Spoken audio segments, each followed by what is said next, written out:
Enemy side op completed. Side ops list updated. He's coming too. Roger Please that. select a drop point. Extraction arrived at Mother Base. You have arrived at your destination.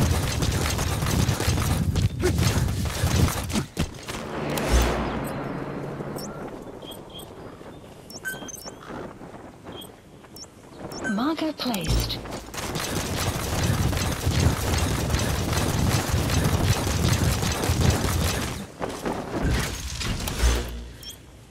Buddy has arrived.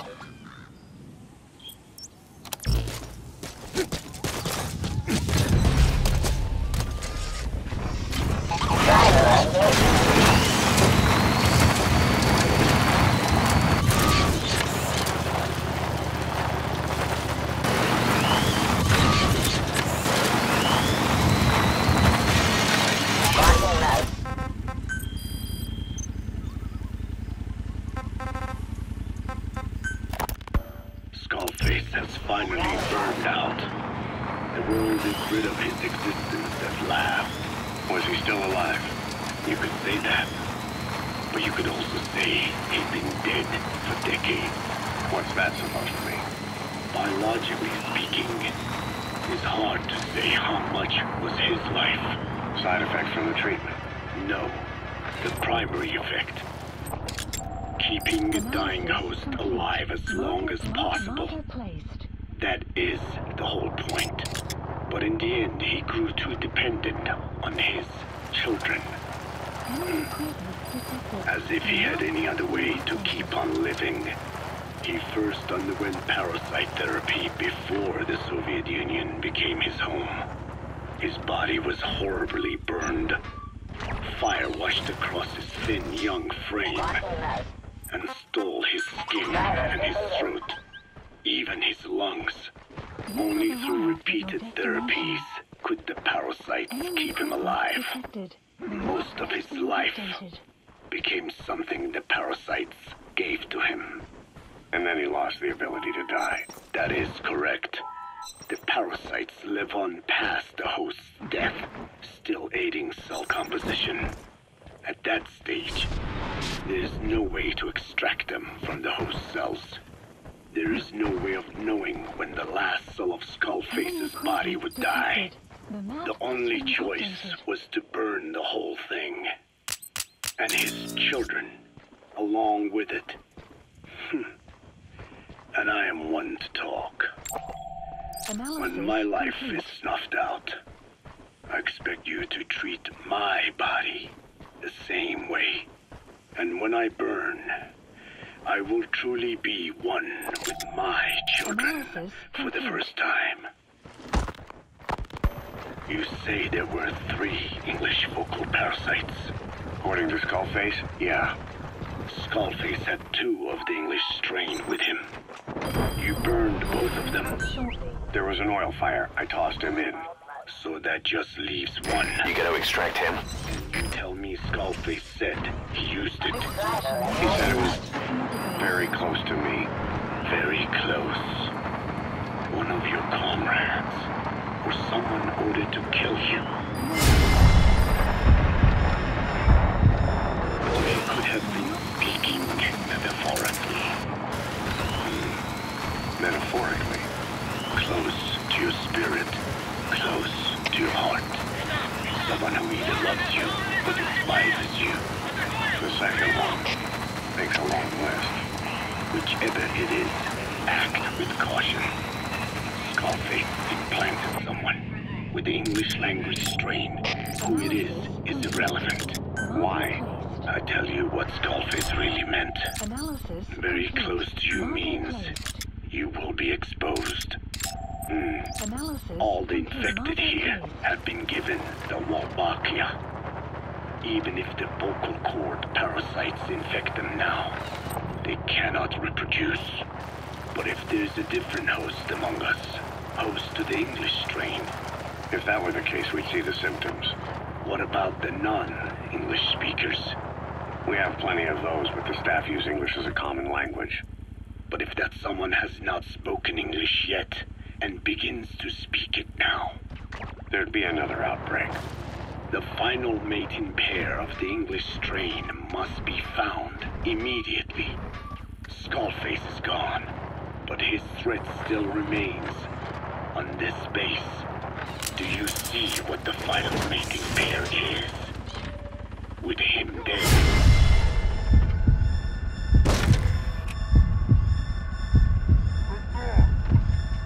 Parasites are the stain his English to live upon the earth. His thirst for vengeance. In their flesh. Subject on board. Leave the rest to us. Anyone here bear a grudge against you? Who would target you specifically? The ethnic cleansers that Code Talker mentioned, they weren't Skullface's true goal. All we have is circumstantial evidence, but here's my theory. It was Cypher who started developing the vocal cord parasites as bioweapons. He's coming too. Roger that. And Africa was the testing ground for them. As Code Talker said, their purpose is the ethnic cleansing of only those who speak a particular language. So they could do a weapon of mass destruction to eradicate specific groups, races, ethnicities, or colonies by the language they speak. Or a kind of absolute language control. Or maybe a tool for those arrogant fools to build some misguided utopia. I can see plenty of uses for them. However, in practical terms, they wouldn't be as dangerous as you'd think. Counteracting the parasites is easy, after all. Cut them out of your throat to save your life, or just don't talk. That also prevents the infection from spreading. So if the international community were to find out about them, they'd no longer be the threat they were conceived to be. In which case, their targets would be limited to minority groups as a deterrent or a terrorist tool. It's hard to imagine Cypher developing something like that as a main weapon for their arsenal. That leads me to think we've only tugged on one little thread in Cypher's grand tapestry. An obscure corner of their work, possibly forgotten altogether. In any case, things changed.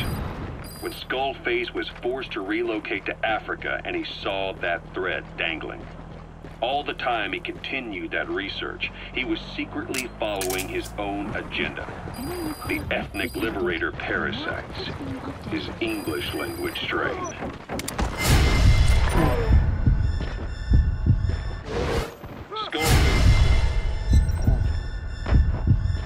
Only 3 samples of the English language strain parasite, and I think we can believe him.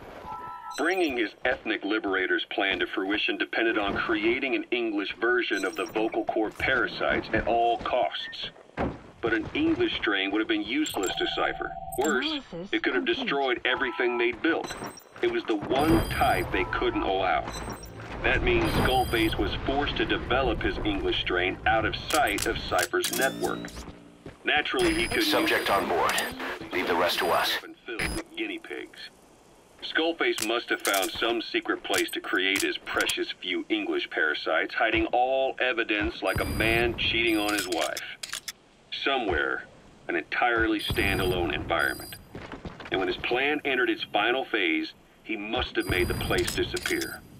Some little room, could be anywhere, but now nowhere at all. We'll never know where he did it, but to elude Cypher's surveillance, it couldn't have been big. I believe Skullface was telling the truth. There were only ever 3 samples of the English language strain. Why activate Sahelanthropus in Afghanistan? This is how Skullface wanted things to play out. The Soviet Union secretly develops a new type of nuclear weapon and successfully deploys it in Afghanistan. Revealing the existence of Sahelanthropus results in a return to the glory days of the Cold War. The threat it poses reignites the nuclear arms race between the world's major powers. The demand for nuclear weapons increases around the globe. What if you then introduced a nuclear weapon anyone could get their hands on? Non-nuclear nations, militant groups of all shapes and sizes, they'd all jump at the chance. Sahelanthropus was a marketing tool to sell nukes all around the world. But I think it's safe to say that plan was stamped out before it got up and running. The world's intelligence agencies never did turn up anything conclusive on it. After all, Sahelanthropus vanished before word could spread. Everything that's happened is already a fading memory, never to join the pages of history. Except for Cypher. Cypher won't forget. Boss, that's a serious injury. It won't heal on its own. You'll need to treat it with first aid. Use the pieces of data scraped together from this incident to build their own bipedal weapon. It'll take them a long time to complete it, but for now, the Greed sector have found their new life's work. We'll have to be ready too.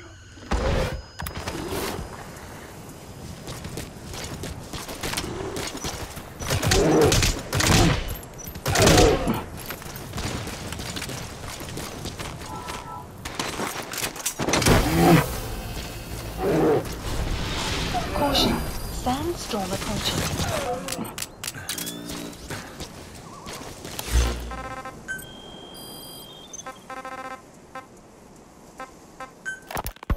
Hewitt's dug up some interesting facts about our skull-faced friend. 9 years ago, he was exiled to South Africa, stripped of political power. The upshot's that he ceased being a serious threat, in Cypher's eyes anyway. They eased up on surveillance, giving him an opening to establish his own military unit, one that answered to his will alone. Those men likely had no idea their orders were coming from Skullface. They probably didn't even know the organization was a part of Cypher at all. Anyway, it was in South Africa where he found renewed interest in parasites. And when he discovered the vocal cord parasites, he began to make his plan. Wipe the English language out of existence. Free the world, not by taking men's lives, but by taking their tongues. In his eyes, the greatest symbiotic parasite the world's ever known isn't microbial. It's linguistic. Words are what keeps civilization, our world, alive. There was something in Skullface. Roger. America is made up of many peoples, but those peoples never mix. Quite so. One nation, home to hundreds of different ethnic groups, many of whom stick to their respective living areas.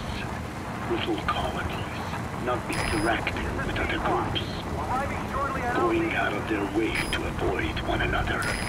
Their land, organizations, relationships. Thus, the United States of America is no melting pot. It is more of a salad bowl. It is not made up from one people, but for its minorities to function in society. The common ground is needed. Language. Even if the country is not one. No, because it's not one. A lingua franca is necessary. English. American hegemonism was born from the illusion that English could unite diverse ethnicities. In taking in people from around the globe, America became a microcosm of it. Now the boundaries between it and the rest of the world have become blurred.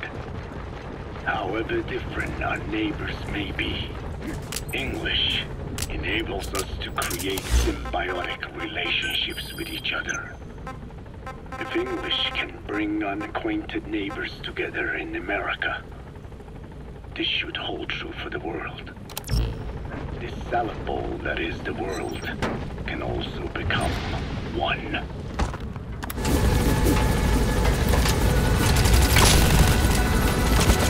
Gaining altitude.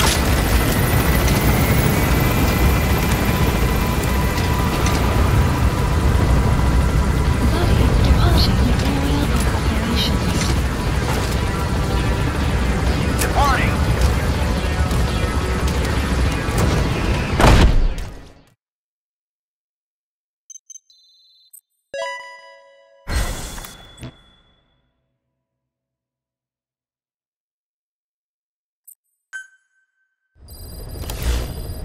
Side ops list updated. Please specify a project.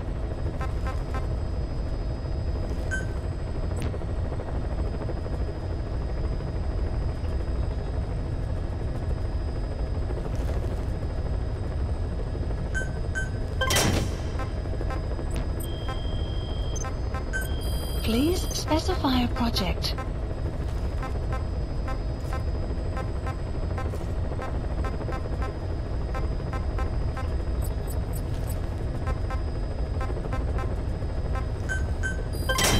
Development project has been added.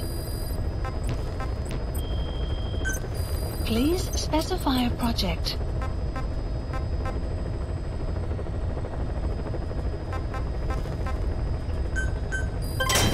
Development project has been added.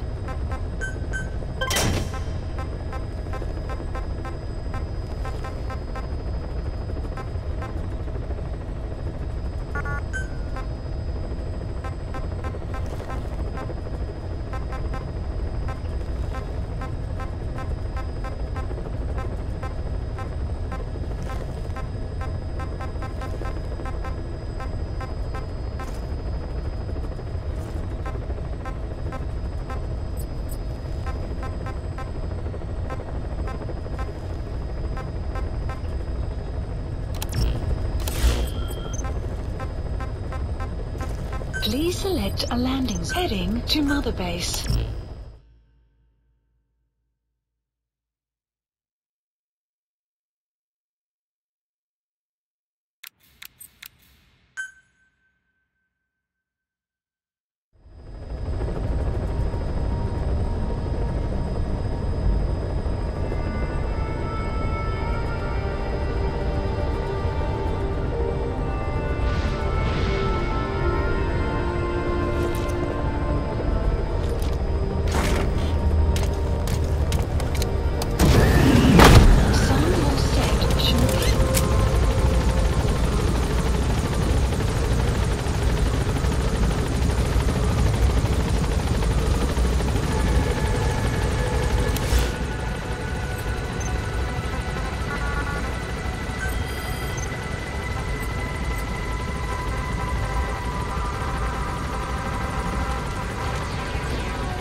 Boss, how about developing something?